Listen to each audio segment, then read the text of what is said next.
Ladies and gentlemen, we are about to start our second panel of our conference. But before we do that, we have a special guest with us today from the government of Quebec through their delegate office in Chicago, who is going to give us his welcoming remarks. Mario Limoges, former Assistant Deputy Minister at the Ministry of Economy and Innovation of Quebec, General Manager of Export Quebec, and Director General of the Greater Montreal Economic Development Entity. So, Mario, we look forward to your comments. Thank you. Thank you. Thank you. Good morning, everyone. I'm Mario Limoges, the delegate of the Quebec office in Chicago. For me, it's a pleasure and an honor to be here with you today on behalf of the Quebec government. The Quebec office in Chicago is the official representative of the government of Quebec, and we are proudly part of a comprehensive network of representation abroad, where the province can currently rely on a network of 34 offices, including 9 in the United States. The office in Chicago was established in 1969 to promote Quebec expertise in Quebec interests in several sectors such as business, investment, government institutions, education, francophonie, and culture. The office is also in charge of representing the Quebec government on several regional forums regarding the Great Lakes and the St. Lawrence Seaway issues in order to protect and to grow this important environmental and economic asset for the United States and Canada. Quebec-US trade represents more than 70% of Quebec exports and more than 50% of Quebec's total international trade. In addition, as we're gathered here in Cleveland, I think it's important to mention that Ohio is one of our most important trade partners in the U.S. and our largest trading partner in the Midwest.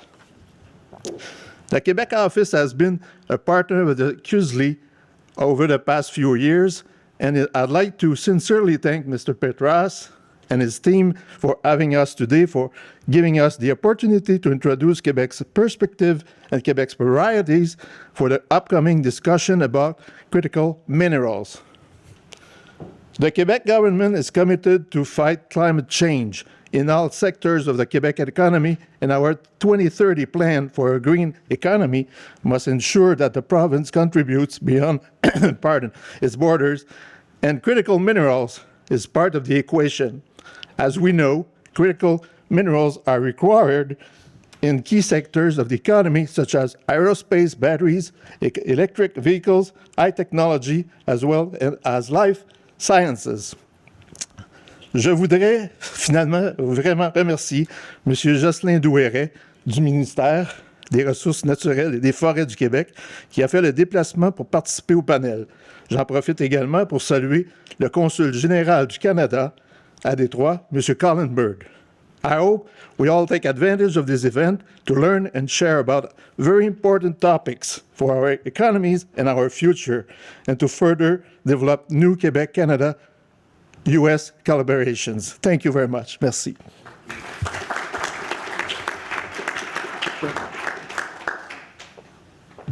Thank you very much, Mario.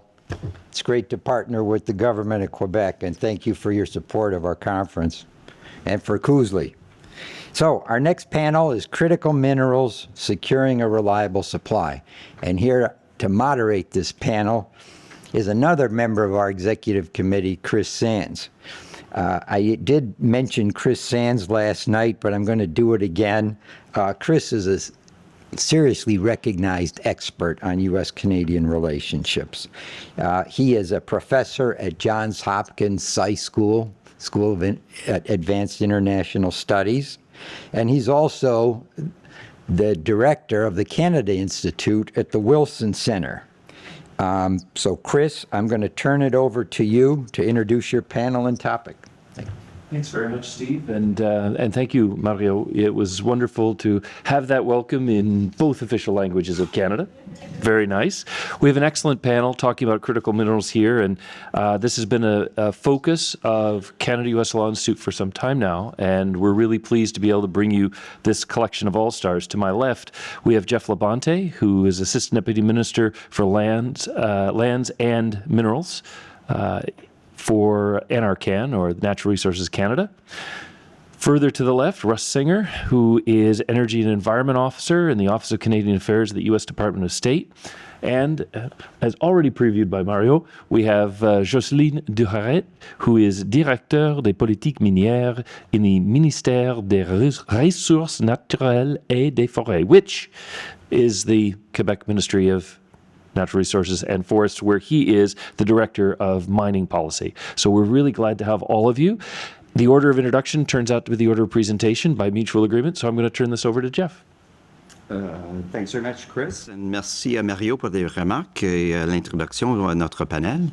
So thank you very much as well for the opportunity to join you and for the invitation to join you again here to talk a little bit about critical minerals, which is, I think, among the more interesting topics du jour globally, and certainly one that reinforces the ties and the relationships that the panel earlier spoke about and the remarks have introduced with respect to the relationship between Canada and the United States. I'm going to sketch a little bit about why that matters a fair bit. My colleagues will probably do a little bit of the same, but hopefully that will help at least provide a little bit of a baseline for those who might not be as familiar with critical minerals or some of the elements of that particular topic, and then perhaps talk more about the relationship between Canada and the United States on critical minerals, and a little bit about where that sits going forward.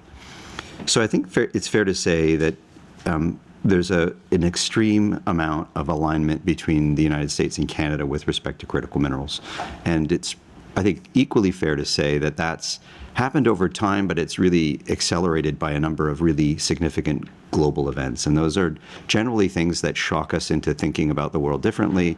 And generally, when you have relationships like the one between our two countries, we become much, much closer together. It's part of that big things that you have to get right and that really matter, and you kind of worry less about the smaller things.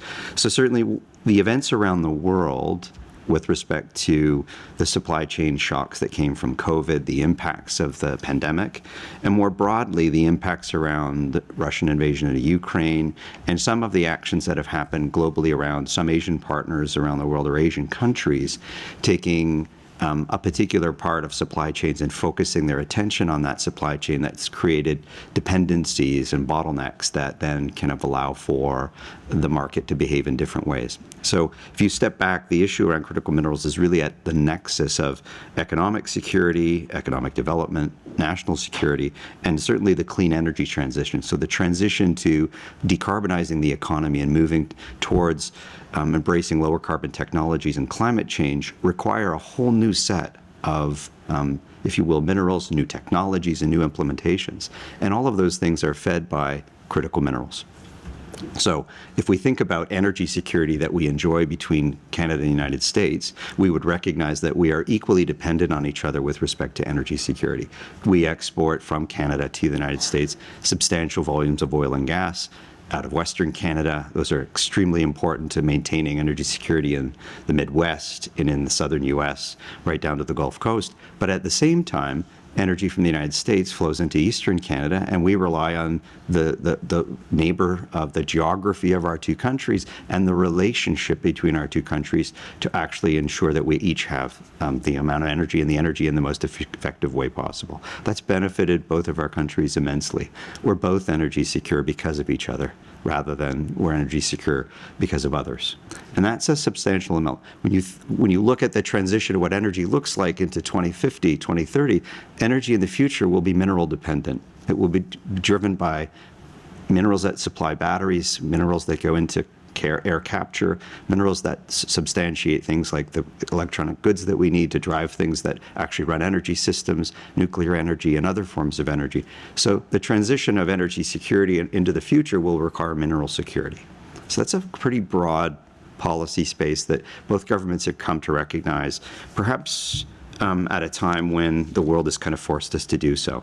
So that provides the foundation for why working on these kinds of topics and in the kinds of forums we're talking about today and the policy fora is extremely important. So when we think about critical minerals, they are the kinds of minerals that go into electric vehicle batteries, renewable energy technologies. They feed food security, another example. So with the Russian invasion of Ukraine, the world's supply to potash, for example, dropped remarkably because Russia, Belarus, and Canada are the world's largest suppliers of potash. So potash from Canada became the most accessible and most important supply of potash around the world. And during certain parts of last year, most countries in the world that don't have domestic supplies are looking to secure that. So the element of critical minerals extends beyond energy to things like food security. It moves into the world of defense electronics, defense equipment, advanced manufacturing, the semiconductor world. So all of those manufacturing sectors and all of those technologies that we have supply chains that are globalized require critical mineral access and a steady supply. And the amazing thing about it that is, I think, super important from an economic opportunity is that it's expected that some of the critical minerals that we use and consume in the economy now will increase by 6, 10, 20 times between now and 2050. So as a business and economic opportunity, that requires policymakers, governments working together to marshal the private sector's investment. It will be private sector that drives the increased supply and processing and manufacturing of the critical minerals that then feed the supply chains. So it's extremely important to recognize the basis from which this policy issue kind of forms itself. And then it layers into when a country like Canada has the relationship it has with the United States, the focus of the policy world and the attention is on the issues that matter. So the issues around collaboration, building on our free trade agreements and building on our diplomacy work that we do globally and building on the multilateral context in which we work become jump points where our values that fit together and our policy alignment on having similar outcomes of interest work together as two countries that are working both together as partners, but also globally as partners at looking at bringing the terminologies. I'm not a politician, so the terminology of whether it's friend shoring, near shoring, home shoring, North American shoring, however you want to characterize it, about bringing actually a bit more of a nexus to here in North America, how we build our economy and how we sustain our quality of life. So that's the sort of broad context of why critical minerals matter, what more or less they do. Within the context of the Canada-US relationship, for its part, Canada has brought attention to critical minerals by launching a critical minerals strategy. That strategy is a national strategy that actually works collaboratively with each of the provincial and territorial governments, which in Canada are responsible for developing the resources under our Constitution. So we work together with our provincial colleagues, and one of them is here from the Government of Quebec today. But of course, depending on the particular part of Canada you're speaking about, there are different critical mineral resources from those jurisdictions. And that's important because our perspective on how we work with the United States has to have a government-to-government, relationship-to-relationship foundation. And that foundation works best when all governments are working on the same pathway. And certainly our strategy that we have at the federal level is one in which we're really looking at supporting economic growth and competitiveness. And we'll come back to that in a minute. The actions related to climate, making sure that the ability to respond to climate change and deliver on climate outcomes is feasible. And in the landscape in Canada, resources are developed often with Indigenous peoples and within traditional territories of Indigenous peoples. So like the United States, we have a significant Indigenous community, population, and a lot of relationships with Indigenous peoples that are part and parcel of how we develop our resources and have to be part of how resources move to markets. And then, of course, we look at the workforces that we're building and do we have the skill sets and the opportunities, the automobile sector, the manufacturing sector here in Ohio and in the United States and in parts of Canada. We have aging workforces and workforces that require their skilling that's necessary into the future. So we have, and then of course the final part of our strategy is to work with our partners globally, and no starting point other than here with folks in the United States. So as we look to what does the relationship with the United States focus on, we actually have and have had for a number of years an action plan, a joint action plan on critical minerals. It's focused on industry engagement, innovation, defense supply chains, information sharing and mineral resource potential, and efforts in multilateral fora. So we've had a 5-point set of activities that we've been working through multilaterally between jurisdictions and working with our colleagues in the provinces. And here, a lot of the work happens, department to department, officials to officials, and we work through how we collaborate in terms of bringing things to bear. And so some of the things that we've worked through, for example, has been having the geologists and the science experts looking at the mineral resources and really trying to understand and use different models and use new technologies like artificial intelligence to reprocess data to understand at a higher level of sophistication what the potential looks like, so we can minimize the amount of exploration work, for example, that happens where you have to kind of take the next step from a discovery to an economic opportunity. At the same time, we're doing things where we've had shared business councils, where we've had investors from one country work with potential companies in another country, and we've had seminars in both Canada and the United States promoting the opportunity between companies and sort of trying to connect the dots between supply and demand, if you will, and building awareness of the geography and the neighborhoods that we work in. And then finally, the work around with the United States through the Defense Production Act, which was referenced on the earlier panels part with respect to the meeting between leaders that happened in Ottawa, where very clearly that Canada has a privileged and unique relationship under the Defense Production Act that goes back for many, many, many decades. And that relationship enables Canadian suppliers and Canadian resources to find their way to working into the defense supply chain much more elegantly and simply than many other players around the world. So in that particular place, the U.S. Defense Department has expressed an interest at acquiring more supply of critical minerals, of which Canada has a substantial amount. And I would sort of kind of close on a few other areas where we would work through, and I maybe pass it to my colleagues. I expect there'll be lots of questions, so I don't want to lecture too long, but just to say that there are really good examples of that collaboration already bearing fruit, with investments in manufacturing facilities in Canada by U.S. companies, and then U.S. companies securing offtake and agreement on some of the products and critical minerals they need to supply their operations in the U.S. And then we have great examples of minerals actually mined in the U.S., processed in Canada, and then re-exported back into the auto sector into Ohio. So it's a really good example of how we have foundations that exist built on our history of working together and being economic partners, but we now have a fairly large policy intention to supersize that and make sure that it's ready for the economy of the future, and one in which it protects our supply chains that were so exposed to being vulnerable in the last number of years with a lot of geopolitical events. So I'll leave it at that and look forward to the dialogue and discussion with colleagues, and thank you very much for having me join you today. Excellent. Over to you, Russ. Yeah, thank you so much, Chris, and thank you to Cousleys particularly for inviting me back. It was I had the honor to come last year as well, and it feels nice to be almost like back among old friends. So thank you very much for your hospitality. It's also, I work in the Office of Canadian Affairs at the State Department, so I think about the U.S.-Canada relationship. That's all I do all day, and it's very nice to be in a room full of people who also similarly do that as well. It's a nice club to be back, to be among. And as the previous panel noted, it's a relationship unlike any other relationship in the world. Canada's not a foreign country to us, and that's it's been a real personal honor for me to be able to work on that relationship. I think certainly this topic of critical minerals is really fascinating to watch over the last couple of years, how it's just risen in priority. And I think it was really striking if you look at the joint statement from our two leaders at the recent meeting in March. Look at the list. The number one thing that they talked about was clean energy and clean jobs. Right? That's striking. I think if you asked me 10 years ago if there was a meeting between the leaders of the U.S. and Canada, what would be the number one topic, I don't think anyone would have picked that it would have been that, right? And as Jeff has said, of course, there's no clean energy without critical minerals, right? Critical minerals are a fundamental part of that story. But if that wasn't enough, number two on that list was specifically critical minerals, right? So the top two things on the priority list of our two leaders are very closely, inherently tied to this discussion about critical minerals. And I think that, that speaks louder than words.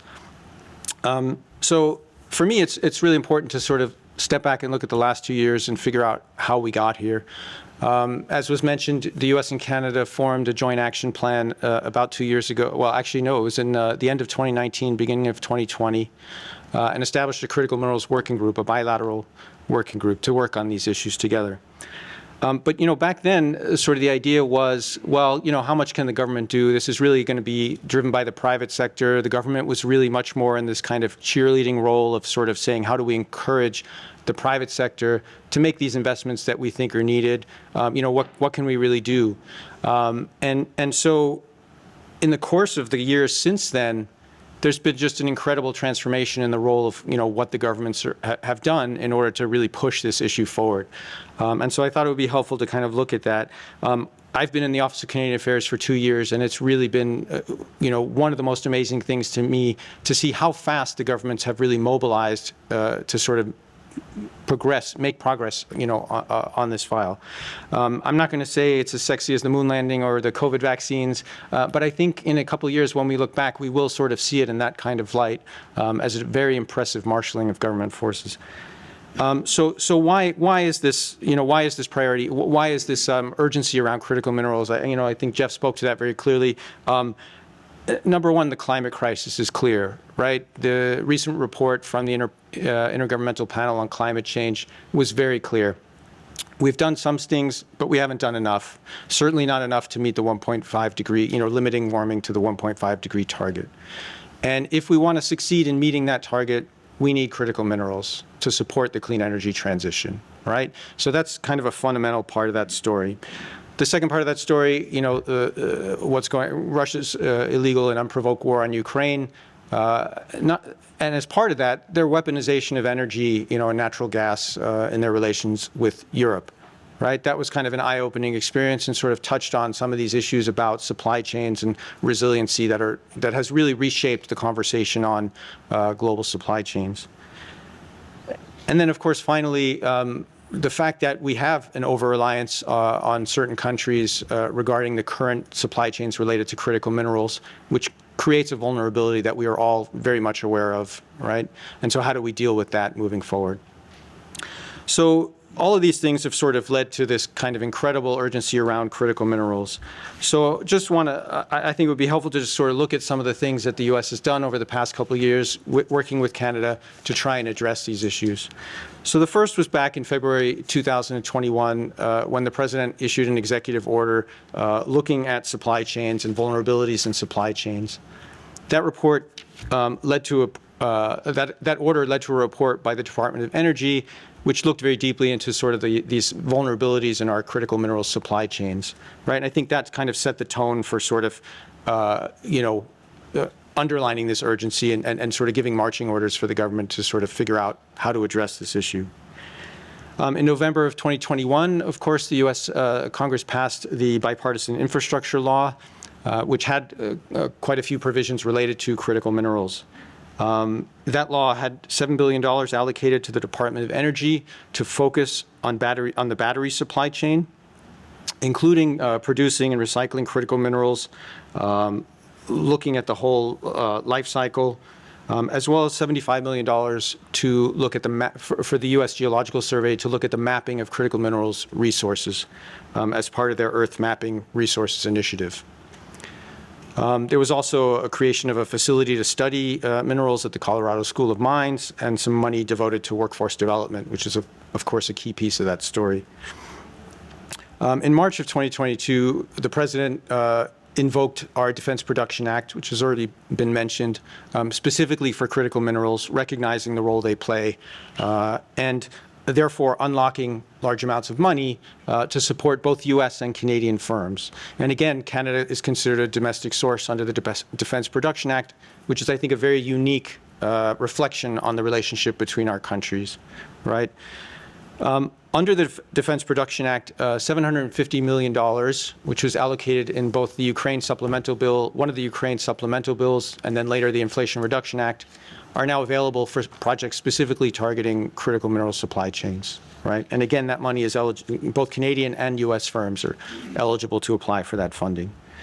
As been mentioned, that required a huge amount of outreach to companies, right, to make them aware of these opportunities. And that outreach was not just to U.S. companies, but also to Canadian firms. My colleagues at the Defense Department, the Foreign Commercial Service, the State Department have been incredibly active, particularly a colleague at the Defense Department. It's very impressive the amount of work he had to do over the last year to sort of do some of this outreach to make companies aware of these opportunities. In June 2022, the State Department, working with partners around the world, launched the Minerals Security Partnership, right? And there are 13 partner countries, including Canada, that work together under the Minerals Security Partnership to share information about critical minerals projects around the world, to talk about financing and investment opportunities and leveraging private sector money to start funding some of those projects. So really a great opportunity to create global networks of folks in like-minded countries that are really thinking about how we get money to some of these projects to sort of start galvanizing critical mineral supply chains that are in countries that are perhaps a little bit more resilient than some of the that don't present some of the vulnerabilities that exist in current supply chains. And then, of course, in August of 2022 was the Inflation Reduction Act. And you know, the speakers have mentioned it already. But the largest, most consequential piece of climate legislation in U.S. history, a huge amount of money devoted towards the fight to addressing the climate crisis. The EV tax credit being a huge part of that effort. And of course, again, you know, as has been discussed, Canadian firms cars that are electric vehicles that are built in Canada or with critical minerals from Canada are eligible for those tax credits. So another good example of sort of driving progress in North America. And as somebody who was at least had a bird's eye view to the, how do we say, the diplomatic lobbying blitz to make sure that was focused on North America, it was incredibly impressive to watch and effective. So, and again, you know, this goes back to some of the remarks from the opening speaker about joint efforts by the U.S. and Canada to reboot our economies to sort of take advantage of this clean energy transition. That first point in the joint statement wasn't just the clean energy transition, it was the clean energy transition and clean jobs. And I think that's, you know, a really important piece, right? So again, the IRA, a huge amount of money to sort of drive this transition forward. And then finally, in March of this year, as Jeff mentioned, the two countries sort of updated our joint action plan on critical minerals to sort of take account of the fact that things have changed and, you know, since it was originally drawn up. And the focus is really on, you know, as we've seen this development happen, where are the areas where we can really work together, where we've seen that we have, you know, the potential to really work together. So I don't want to repeat some of that, but just, you know, just to sort of touch on the highlights again. Obviously, the money that's available through the Defense Production Act is a hugely galvanizing step that allowed us to do a lot of outreach to both Canadian and U.S. firms to sort of make sure they're very well aware of that and to encourage them to take advantage of that opportunity. There's also been a lot of cooperation between the Department of Energy and Natural Resources Canada on looking at recycling of critical minerals, which is, I think, a key piece. You know, life cycle assessment, unconventional sources. How can we figure out how to make sure that we're using all of the available sources we have for critical minerals? So just to give you a good example of that, there was a team at the Department of Energy that worked very closely with a company up in Alberta to sort of look at the waste from oil sands to see if they could recover any of the critical minerals in that kind of, you know, the waste that comes from the processing.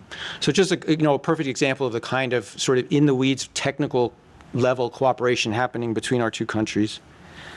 And then likewise, as mentioned, our geological survey is working with Canadian counterparts on mapping North American critical minerals resources and making sure that we're using the same methodologies, thinking about how we store the data, you know, that kind of thing.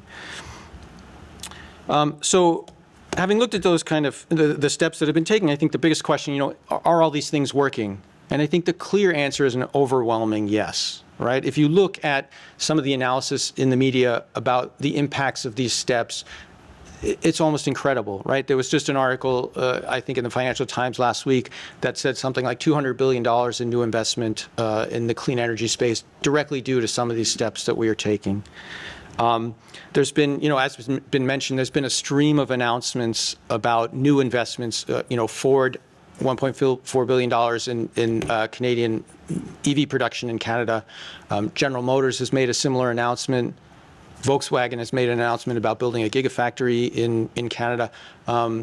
There's just, a week doesn't go by when another one of these announcements isn't made, which I think is really kind of, overwhelming proof that these steps are having the impact that we were hoping for.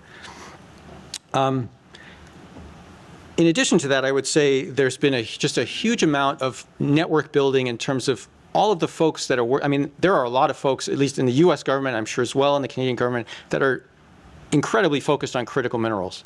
And all of these folks now know each other. The networks we've been able to build over the last 2 years on making sure we're all aware of what everybody is doing, because there is a lot of work that's being done, has just been enormous and incredibly helpful. And so I think I wouldn't underestimate that. That's a huge part of the story, because of course the U.S. government, has many parts that move in very different ways, and to get them all on the same page is a challenge. But I think we've sort of managed to do that, and that's been incredibly impressive. And I'll just end on the last note, going back to where I started, the President's visit to Ottawa and his meeting with the Prime Minister. If you look at that outcome document, one of the things that stands out is the creation of this Energy Transformation Task Force, which was directly negotiated by the Deputy Prime Minister of Canada and the Special Coordinator on infrastructure and energy in the U.S., Amos Hochstein, right? So this idea that critical minerals, which, the discussions which were happening several years ago at sort of a low level, have just continued to rise to the point where they're at that level, right? They're now, discussions that are happening at the top level of both of our governments. And I really think that speaks to the strength of the cooperation that we've had over these last couple of years, that is only going to continue as we move forward. So I'll stop there, but thank you. Excellent. Thanks, Russ. And over to you, Jocelyn. Yep. Thank you. Merci. C'est un plaisir pour moi de me joindre à vous aujourd'hui et pour vous partager comment le Québec peut s'inscrire dans les objectifs de notre plus grand partenaire commercial, les États-Unis. So thank you for the invitation. I'm very pleased to be speaking on the topic of critical minerals, securing a reliable supply, and to see how Quebec could be part of the objectives of our main trade partner, the United States of America. As we've said it, green energy transition will grow the demand for critical minerals, and we think that diversity, transparency, and security are the necessary foundations to build a reliable supply chains for the fuels of the future. And Quebec's current critical mineral ecosystem reflect these foundations. The Quebec government and its Ministry of Natural Resources have been very active in growing that ecosystem. Just some information background about mining in Quebec. Quebec has the most diversified subsoil in Canada. Maybe we'll see that. And in terms of mineral resources and richness as well. Our success in exploration and exploitation is due to our commitment to the highest standards and transparency in our mining ecosystem. Also, as our electricity comes more than 99% from hydroelectricity, you can imagine the carbon footprint is really low. Also, Quebec is fortunate to count on a large indigenous population with whom it has been able to establish modern treaties and build sustainable partnership. Now, in terms of resources, we talked a lot about lithium. Quebec is home to the largest known lithium reserve in Canada and almost half of Canadian lithium projects. We have the world's second largest producer of niobium and the only one in the northern hemisphere. Quebec is also the second in Canada for nickel production and the third for copper. We are the #1 for graphite in Canada, and we are the first North American producer of high-purity scandium oxide from tailings. We are also one of the rare jurisdictions in the world with all the minerals required to manufacture batteries. So we have lithium, as you see, nickel, cobalt, graphite, manganese, in addition to many aluminum smelters.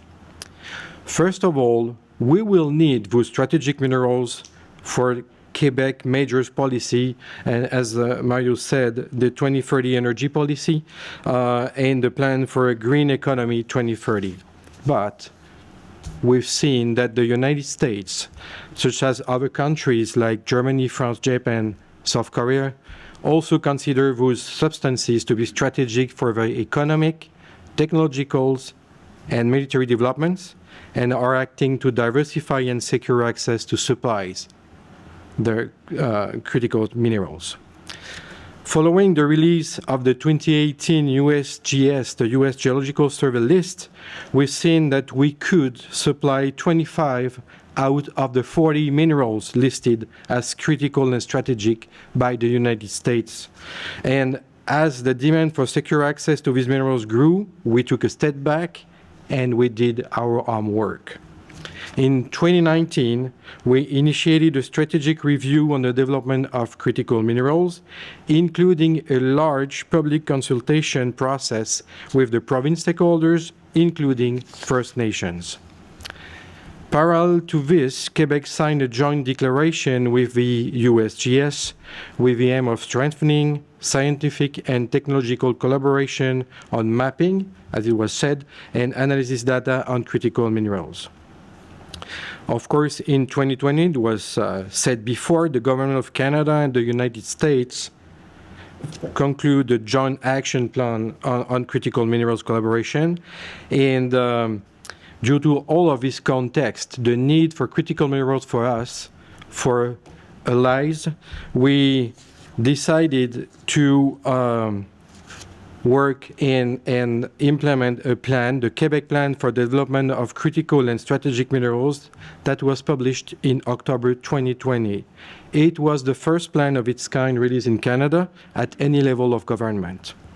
So the plan, I will talk more about it, sets the government's priorities and covers all aspects from exploration to recycling in a very comprehensive approach. Our goal in Quebec is to become a leader in the production, transformation, recycling of critical minerals in partnership with local and indigenous communities. So what we do, in the plan we have different actions, but mainly we will explore Quebec potential through mapping and data collection. We just created a research and development network that will unify all the stakeholders in the field. We also financially support projects in exploration, transformation, recycling, as well as R&D. We develop and consolidate transportation, energy, and telecommunications network throughout Quebec Northern Territory. We also support recycling and reuse of critical and strategic minerals, and of course, we promote Quebec internationally as a responsible partner for the supply of critical minerals. We also work in another field to raise the population's awareness on the importance of critical minerals in their daily lives. So the plan takes into account the high standards of environmental protection as well as occupational health and safety already in place. We believe that the development of that strategic sector will allow Quebec to continue its energy and technological transition, as well as create quality jobs in the region, while contributing to the development of a greener economy. It is clear our mineral resources and our standards fit the bill. They are diverse, secure, reliable, and transparent, but these features in our mineral resources is only one piece of the puzzle. A truly competitive supply chain is one that is diverse, secure, and transparent across all the value-added components and when it is integrated with other jurisdictions. Here, we did our homework as well. Noting that one of the biggest demand drivers of this sector is EV batteries, we developed a complementary battery strategy. We identified a major gap in the midstream of processing battery materials in North America, as you know, and we looked at our strength, mining expertise, mineral resources, clean energy, low carbon footprint economy, and existing logistics chain, and our proximity and economic integration with the United States. The result was a strategy focusing on a highly efficient, traceable, secure, and diverse North American battery supply chain from mine to wheel. That strategy is led by Resource Quebec, a division of Investissement Québec, the financial arm of the government and the one-stop shop for promoters.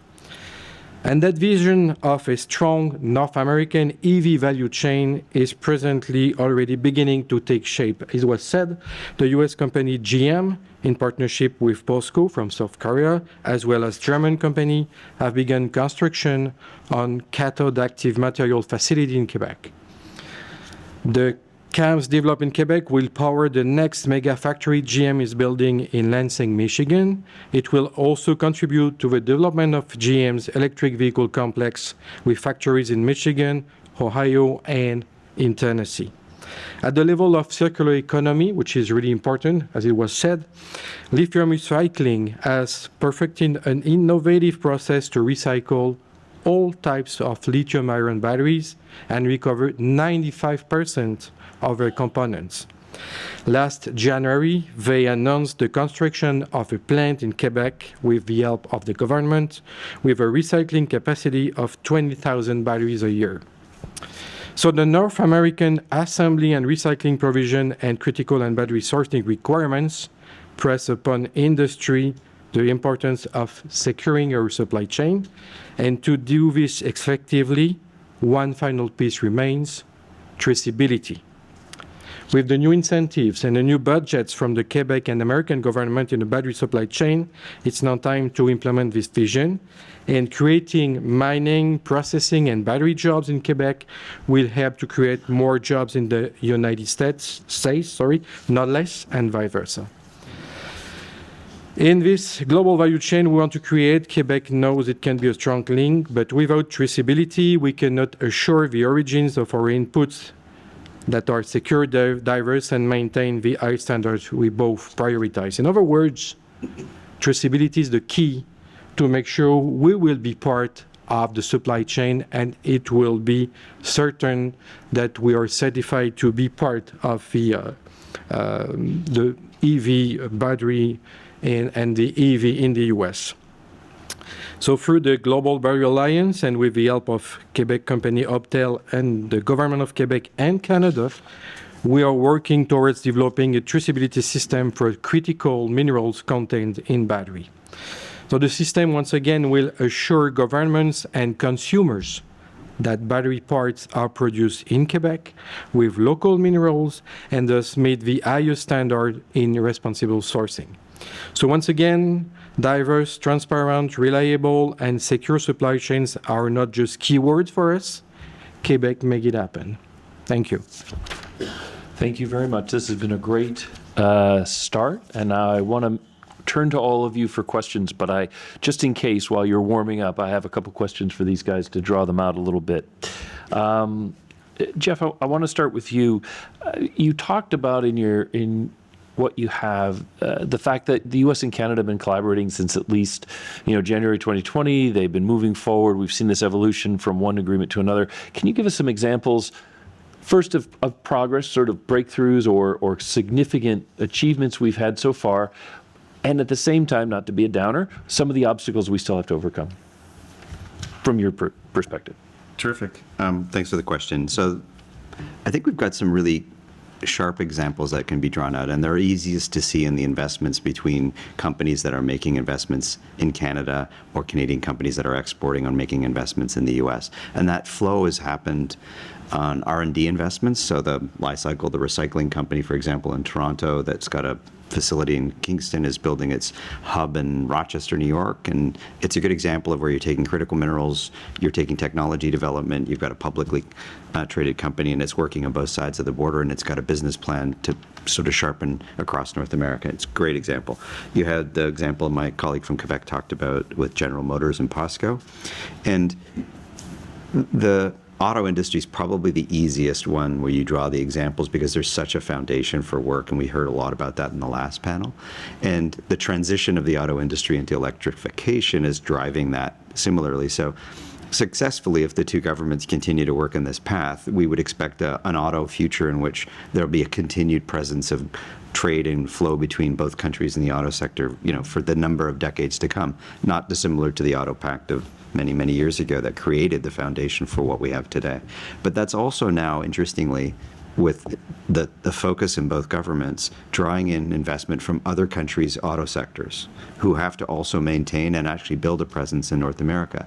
And the complement of IRA attracting investment into clean energy and electrification and transformation with Canada's critical mineral assets and its ability to mine sustainably and to work around the world and bring mining outputs and to bring kind of mining technologies and to work in a sustainable way actually complements together to sort of draw in other investment from other parts of the world. So that's another example where I think you can kind of see the outcome from the work. And then there's like dozens and dozens of projects where our researchers are working with U.S. researchers, and you've got universities doing research, and you've got companies doing things. But I think overall, the two things that are most obvious in where we see the examples, it's the connecting the supply of critical minerals that are developed properly and appropriately into supply chains within North America, particularly in the auto sector, but also in the renewable energy and clean energy transition. And we see it in battery for much broader things. We see it in direct air capture. We see it in decarbonization in the oil and gas sector. We see it in the electricity sector as well. So it's quite profound in terms of how it's happening. And before I move on to Russ, Canada's critical mineral strategy is published publicly. People have seen it. It calls on or aspires to have Canada do more processing. And that's been a question we've talked a lot about with China not necessarily producing a lot of minerals, but processing a lot of minerals. How do you see the landscape in terms of moving forward? What does Canada need to be able to achieve its goals on processing? Because I know that's capital intensive and technologically tricky. It's a good question, and the reality is minerals first come out of the ground and have to be treated quite significantly and processed, and usually that is very energy intensive and it's very capital intensive.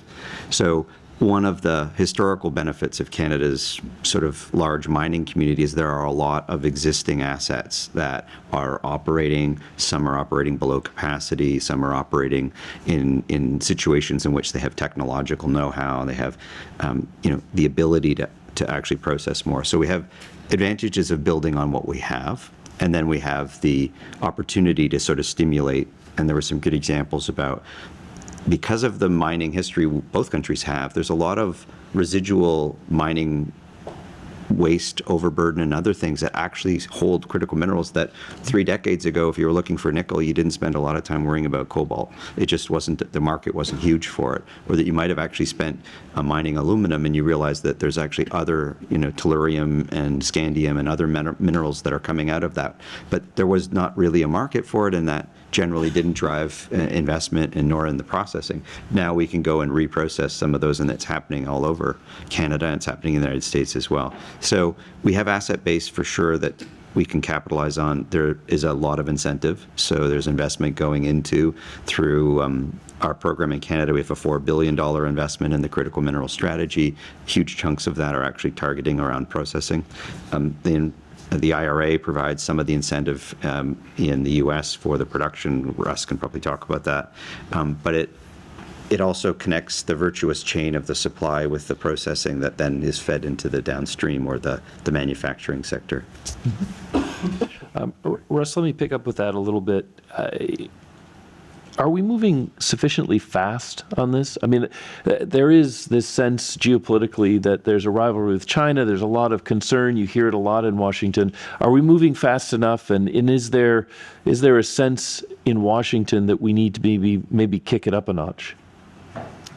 Well, that's always a tough question, right? Are we moving fast enough? The answer is always going to be no. We need to move faster, right? That's always the case. And when you look at the dominance that China has over critical mineral supply chains, right? Those are pretty alarming numbers. So I think there's not going to be a speed that is good enough until we really address some of those vulnerabilities.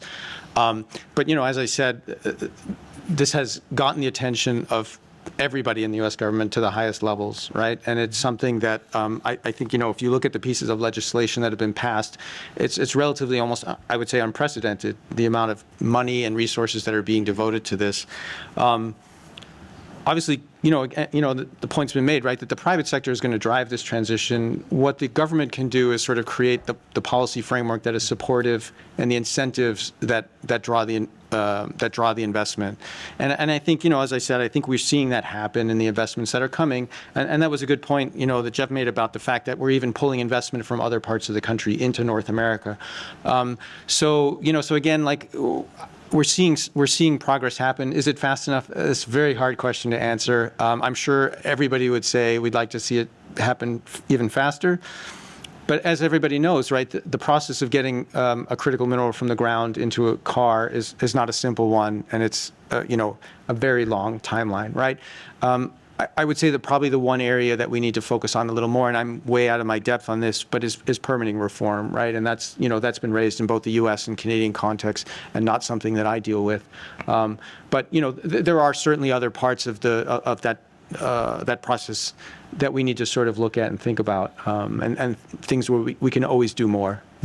Yeah. Ambassador Jacobson was saying yesterday there are those areas, few but important, in which Republicans and Democrats are generally cooperating very well. And I know you work for the State Department, so you don't want to say anything partisan, but China is one. We had talked about that last night. But critical minerals seems to be another. And one of the things that struck me about the Inflation Reduction Act was a provision that allows us to use reprocessed critical minerals that come out of an EV battery and deem them North America, even if their original origin was someplace else.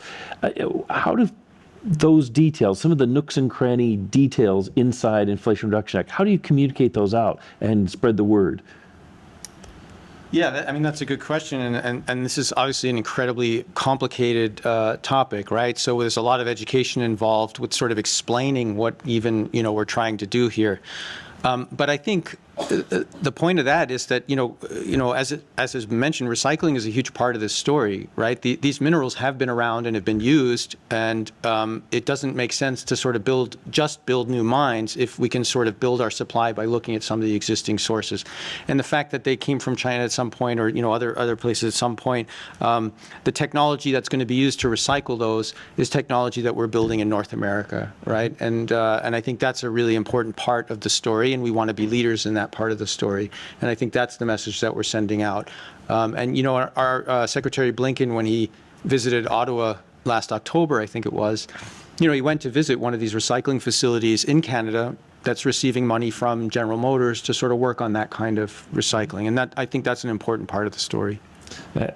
Absolutely, and especially in the auto sector, where we're talking about a USMCA threshold of 75% North American content, that the cost of critical minerals is a key piece.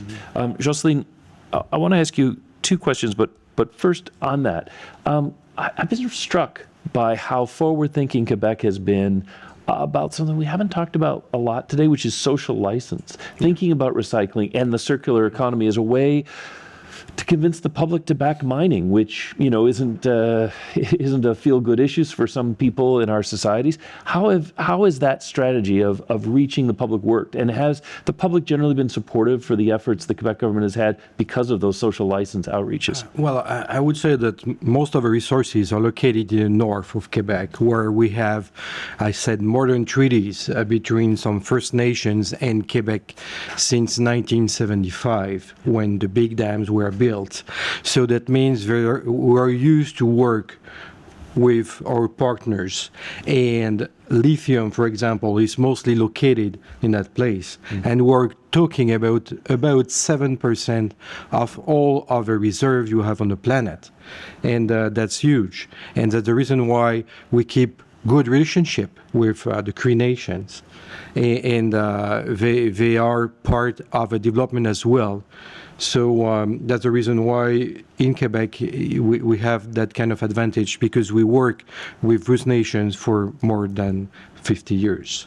And we've talked a lot about money, but what's the investment capacity of Ressources Québec? Because that's always interesting to me as a provincial funding mechanism. Well, Ressources Québec can invest in terms of shares, also offer some loans, but they have a fund of 1.5 billion. Which is not so bad for just a Ressources Québec. And today, Ressources Québec is part of most of the mining projects and also part of the battery supply chain. and the midstream. And Bécancour, which is the place where everything is taking place in terms of manufacturing and processing, is owned by the government of Quebec for many years. So it's a place where all of the government bodies are aligned to work. Fantastic. Now let's turn to the audience for questions. Someone brave? Yes, Colin Bird. This might be, Oh, Colin, could you speak into the microphone behind you, or we'll get you one somehow? Just because I know people are recording and watching this at home, we want to make sure everyone can hear what's going on. Over to you. maybe a very basic question, but the reason why critical minerals became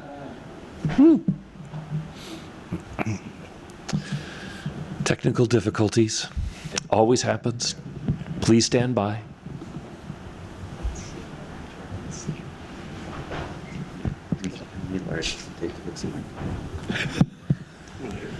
Thank you. Yes. The reason why we saw the concentration in critical mineral production outside of North America was the price point, right? What's the sort of the long-term solution to make it profitable to produce in North America long-term in critical minerals versus other jurisdictions? And is there, we talked about the sort of the zero carbon processing, the environmental and labor standard advantage that you get by producing in North America. How does that get translated into a price premium going forward? Do you see any, is there any way to quantify what that advantage is from a market basis? Thanks. Anyone want to jump on that?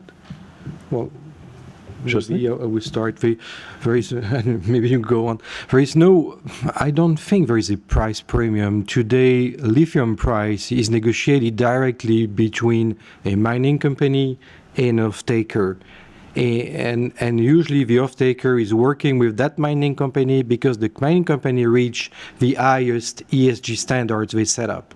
So we don't see that kind of premium. It's just a negotiation between the off-taker and the mining company. And also the finance world today will invest only in projects where you have these higher ESG standards.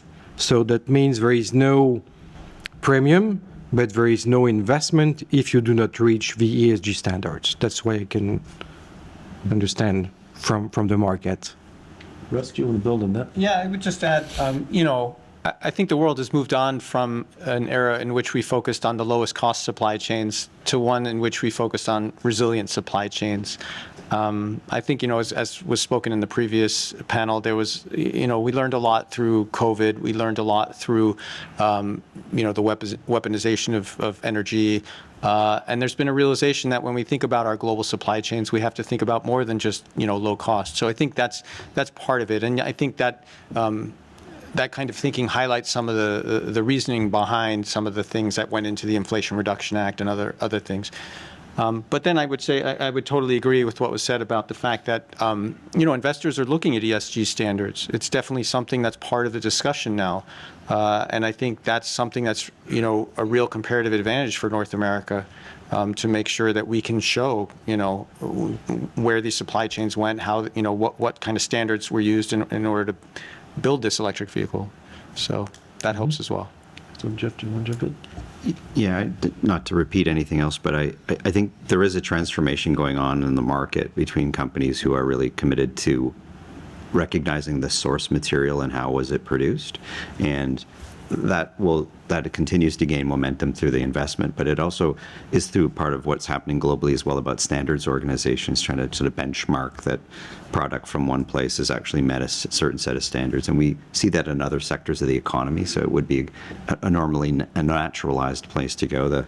Jocelyn had mentioned traceability, for example, and also tracing the source of the mineral content.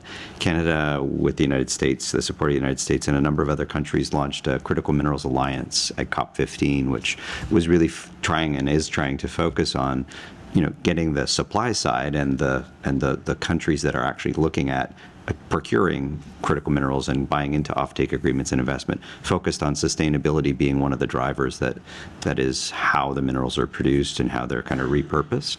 And that's important because, I mean, think overall, consumers, Canadians, Americans, people around the world, are interested in achieving climate objectives, but if doing so results in a different environmental challenge and instead of environmental circumstances that is equally challenging as climate change, it would sort of be it for cross purposes. So I think there's a continued push. We do it multilaterally with the United States in many fora, making sure that trying to push on sustainability and ensuring that how things are produced, meaning the minerals themselves, and how they're processed with cleaner electricity and low carbon electricity and low carbon sources of energy actually contributes substantially to cost outcomes that are positive for companies that are looking at the broader ESG framework around how they produce their products and sell their goods.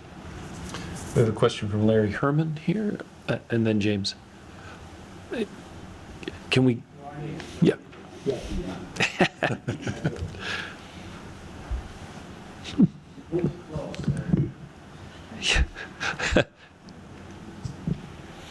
This was excellent. You know, this is a big story.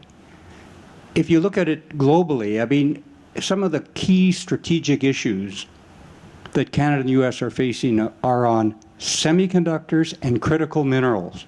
This is a big story, and I was very interested in why, and I talked to Russ Singer last night, why this isn't brought out publicly more often. I mean, the Canada-U.S. Joint Action Plan on critical minerals is a big story, and yet, I may be wrong, but you don't see much in the newspapers or in the media, in the financial press, about this. This is an incredible story that we're being told this morning about how Canada and the U.S.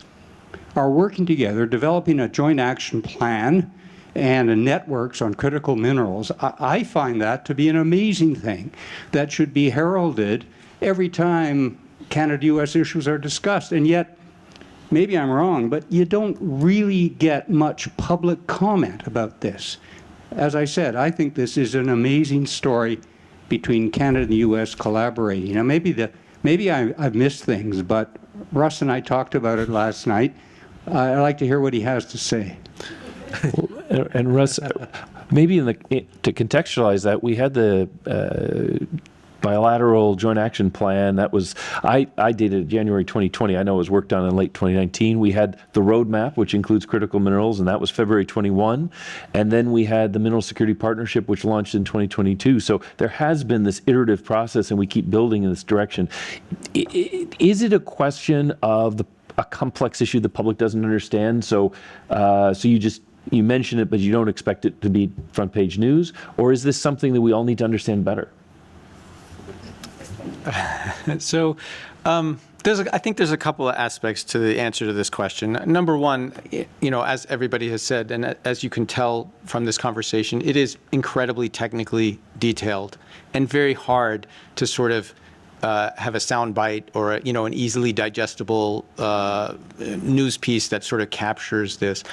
But I would say there has been a huge amount of press on this. There are stories about critical minerals in the Financial Times all the time, and many references to the work that people are doing.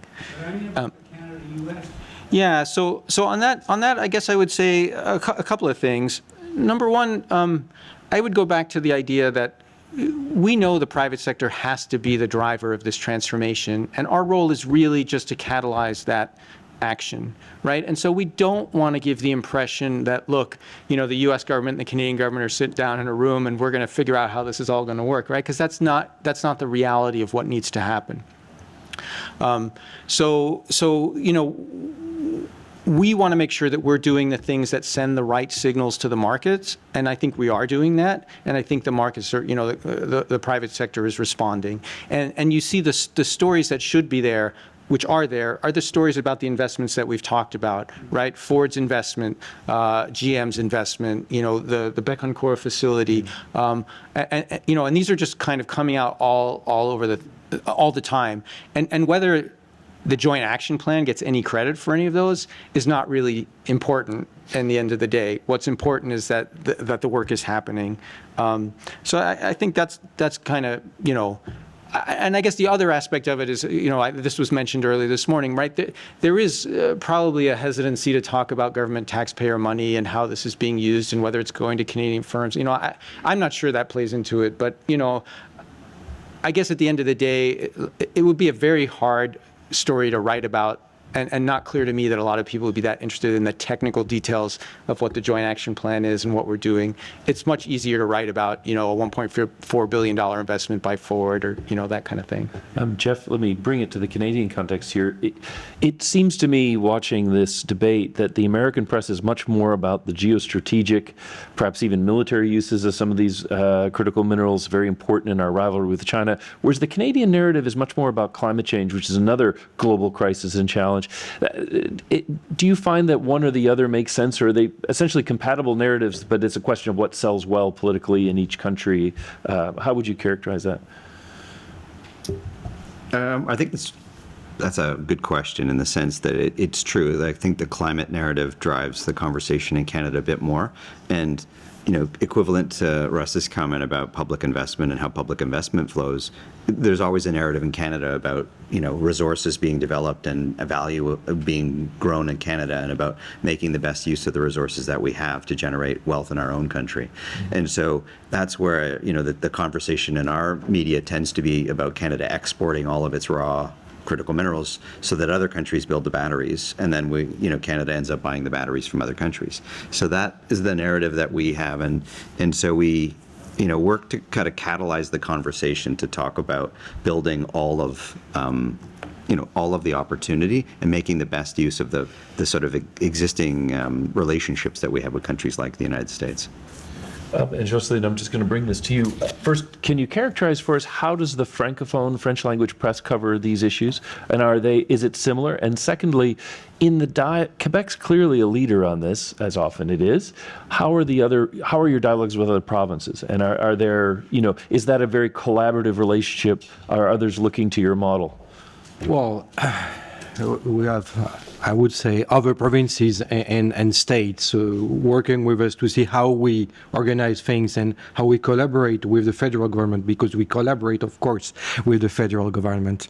At the level of a general population, as I mentioned, part of the plan is to raise awareness of people because they don't know.